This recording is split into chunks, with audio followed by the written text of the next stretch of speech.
Ladies and gentlemen, welcome to the Bullpen.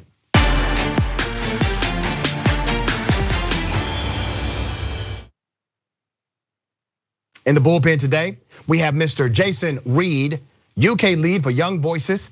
We're gonna talk about public health. He's the public health policy commentator. We're gonna chop it up around government regulations. Are we becoming a nanny state? Jason, good day, welcome. Thank you very much, it's great to be here with you. Absolutely. I don't want to presume what you know or believe about government regulation as it relates to consumerism. So I want you to explain to us, give us your sentiment. My perspective is that we're seeing a worrying growth of the nanny state around the world, around issues like obesity and tobacco, where more and more governments are thinking that it's their job to solve those kinds of issues. And they are implementing policies like taxes and like new regulations and advertising restrictions and that kind of thing, which I don't think work. I think they have adverse effects. And even if they did work, I don't think it's the government's job to be policing people's lifestyles in that way. I think it's really interesting because 84% of Americans actually agree with common sense advertising to show how certain products will adversely affect the population. So the majority of Americans are okay with it, and those are the ones who actually pay the tax revenue to the government that creates the ad campaign in the first place. Second, when you look at things such as restrictions on advertisement, those restrictions, many of those restrictions, especially as it relates to tobacco or cigarettes, was because of the insane and egregious use of their advertisement dollars to intentionally market to children who could not legally purchase their products. Well, the courts determined that it was egregious. Statutorily, we said it was egregious in congressional committees, and that's the why, or that's the reason behind some of those restrictive policies. Do you disagree with those policies?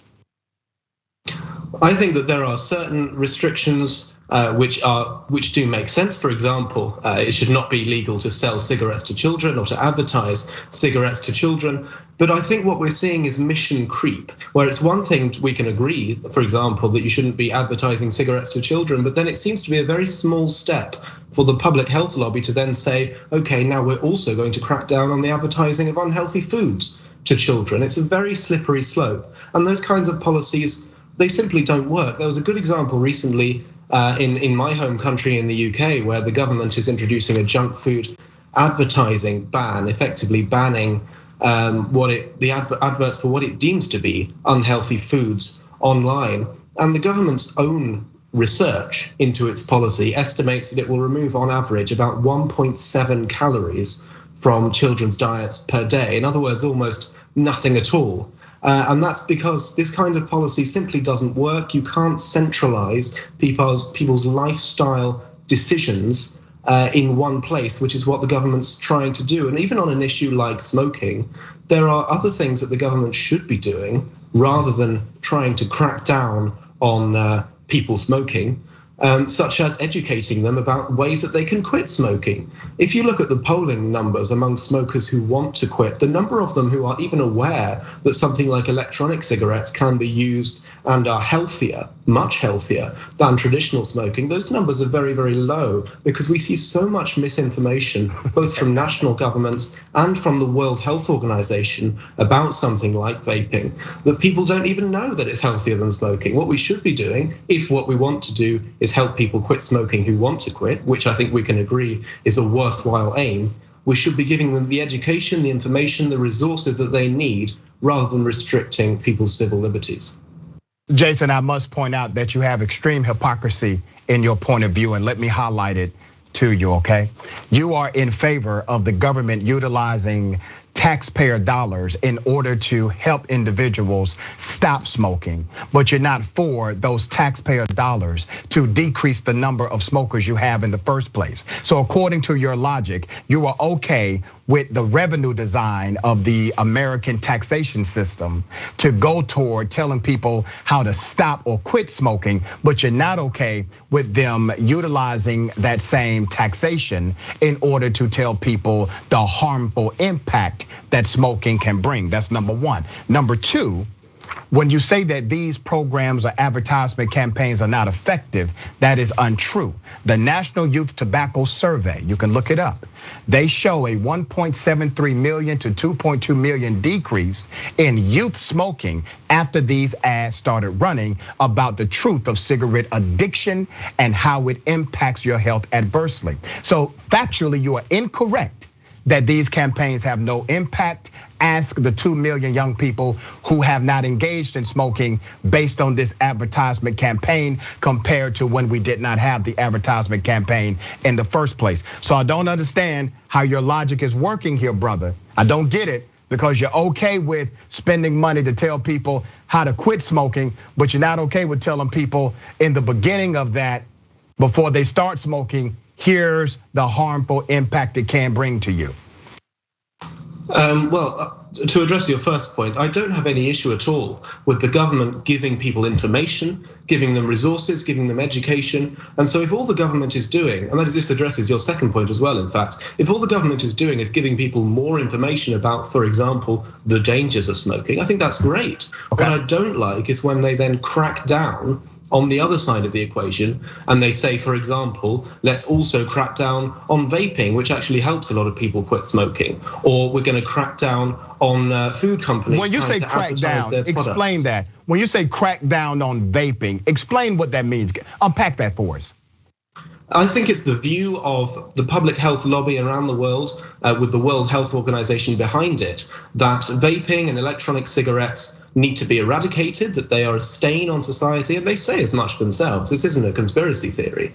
And so they do everything within their power to lobby governments around the world to introduce all kinds of restrictions to stop people finding out about vaping to begin with, by having all these advertising restrictions, by taxing it so that it becomes unsustainable economically for people to vape, by doing all these things to make it more difficult to cut off people's access. That's what I mean by cracking down. And it's the same kind of thing that happens with unhealthy foods as well.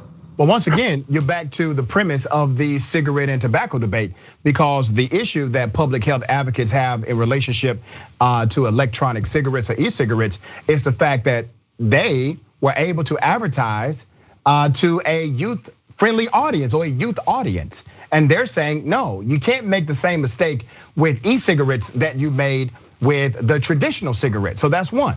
The second part is advocacy. These are lobbying groups. You know, lobbying groups, they are there to present a point of view, right? And this is a public policy lobbying group that you're talking about, or a coalition of them. Well, you know who has a lobbying group also? The cigarette companies. They have significant lobbying groups that are paid way more than those cats that work for the public health side, okay? And they're lobbying for their agenda. You gotta have a balance here, brother. You cannot have the tobacco industry have all of the high paid lobbyists and able to grease the palms of all the politicians without a rebuttal to that. That's not how democracy should work. These public health advocates are necessary in the ecosystem of the political narrative in order to present a contrary point of view so that the push and pull and entanglement of the political conversation remains in play. Do you not agree with that?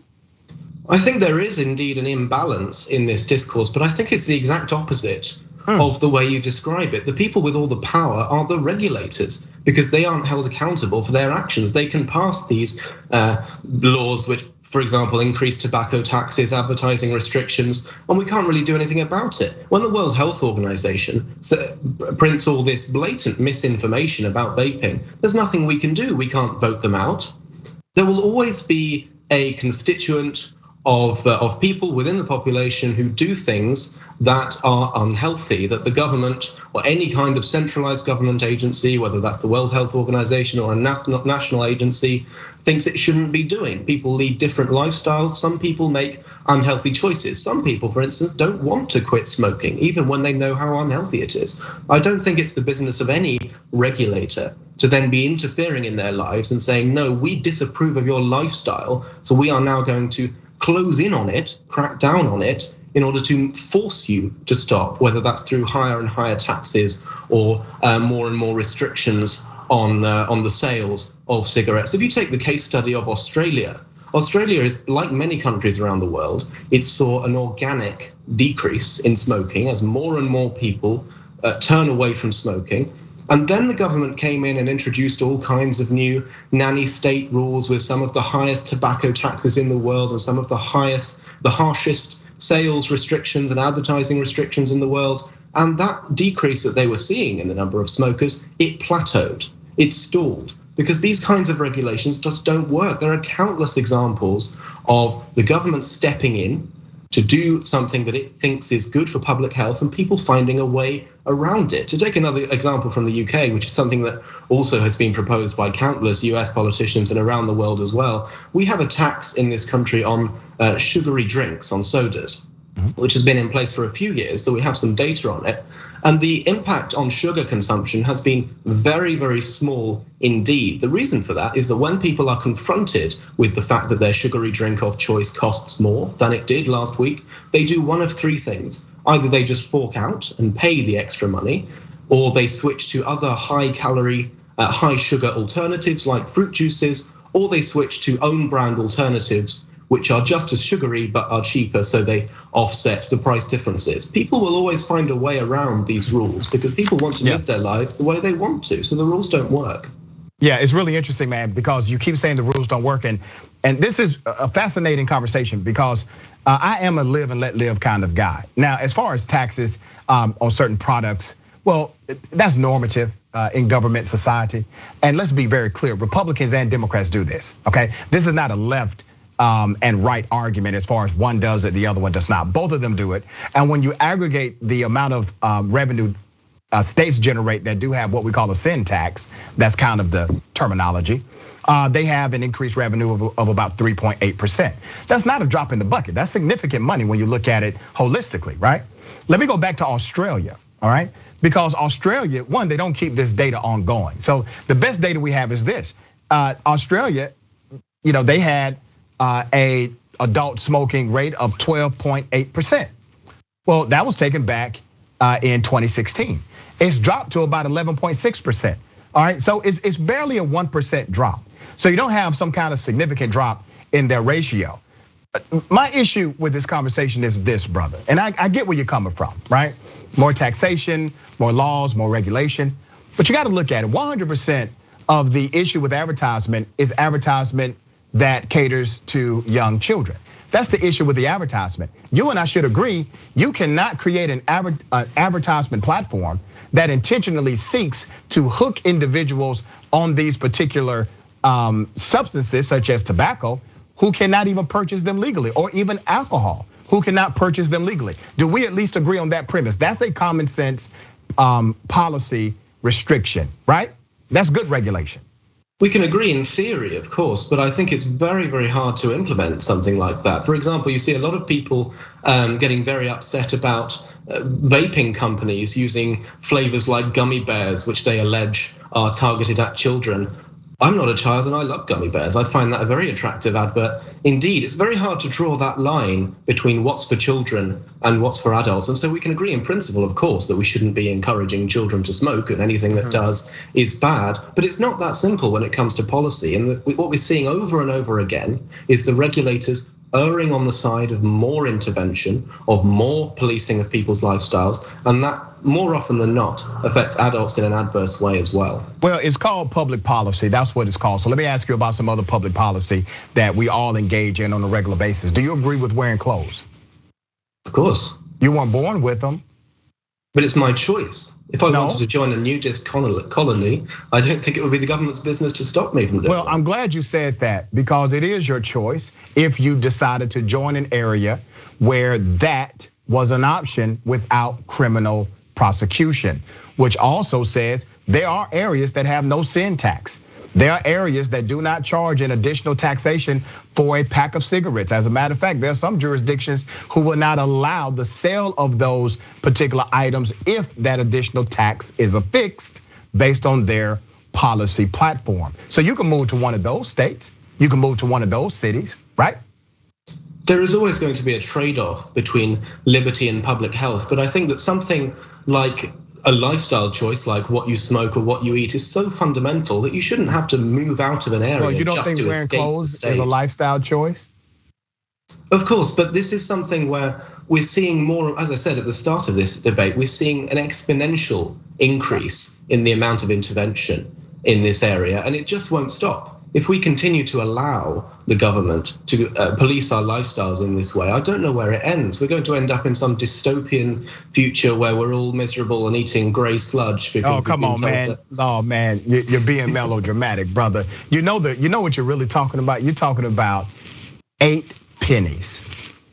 You know that? The debate that you're having with me today is over 8 pennies. That is the average of the increased taxes for what's called the sin tax, 8 cents. But those small amounts of money, they add up very quickly. And I'm glad that you brought that up, actually, because I think another disadvantage of especially sin taxes is that they penalize the poor much harder than anyone else. When you're taxing something as fundamental as sugar, for example, you are making the poor poorer. If you're Jeff Bezos, you don't care if a chocolate bar costs a few pence more. But if you're trying to feed a family of 4 on a small salary, those kinds of costs, they really add up. And that's not something the government should be doing, making people's lives harder, making their shopping bills more expensive. So your issue is a grocery issue, or is it a lifestyle issue that's really something that people voluntarily engage in, like smoking or drinking alcohol? Which one is it? What's the premise of the argument? It's both. I have issues with both of those things. The government should not be interfering in people's lives on principle in that way, because they have the right to choose what they want to do. And there are other adverse effects of the kind of policies they favor, such as making the poor poorer through sin taxes. The Constitution gives very clear direction that governments have the power of taxation. Do you disagree with the constitutional directive? I disagree with the government making people's lives harder. I think we can all agree that making the poor poorer is not something we should be doing. Let me ask you this then. I got 3 minutes left. Go ahead. I gave you the statistic from the National Youth Survey, okay? That showed you have 2 million less young people, less children, smoking cigarettes today than you had before. And this number actually is around 2 million on average every year. So it's not just 2 million total, it's much more than that. So you've had a significant decline in youth smokers after the cigarette companies were restricted on how they advertised. You see a drop immediately. That's called good public policy. Do you not agree that that's good public policy? Wearing clothes, good public policy. Having a license before you can drive, good public policy. These are common sense public policy things that are restrictive in nature and are regulatory, but it works for the betterment of the nation. Yes or no? There's a big difference between correlation and causation. You're right, absolutely, that the number of smokers is decreasing. There are a number of reasons for that. I think vaping is a big part of that, because vaping wasn't around during the onslaught of the survey I just talked about, wasn't a thing. Well, okay, in terms of the present and the future, then vaping is going to be the most effective tool for helping people quit smoking. Jason, just say, man, you want vaping to be free, brother. Just go ahead and say it. I feel like that's where we're going right now. Do you want it to be no cost, no taxes? What do you want? Vaping is, there's no disagreement in the science that it's healthier than smoking. It's the most effective tool for helping people quit smoking that's ever been discovered. And so if it was temporarily tax-free, to help those last few people who want to quit smoking to be able to do so, I think that wouldn't be such a bad thing. All right, we got it out of you. Jason, that was the real motive here. Jason Reed is for a tax-free e-cigarette world. There you go, Jason. I appreciate you, brother. Thank you for being on the show, man. Thank you very much.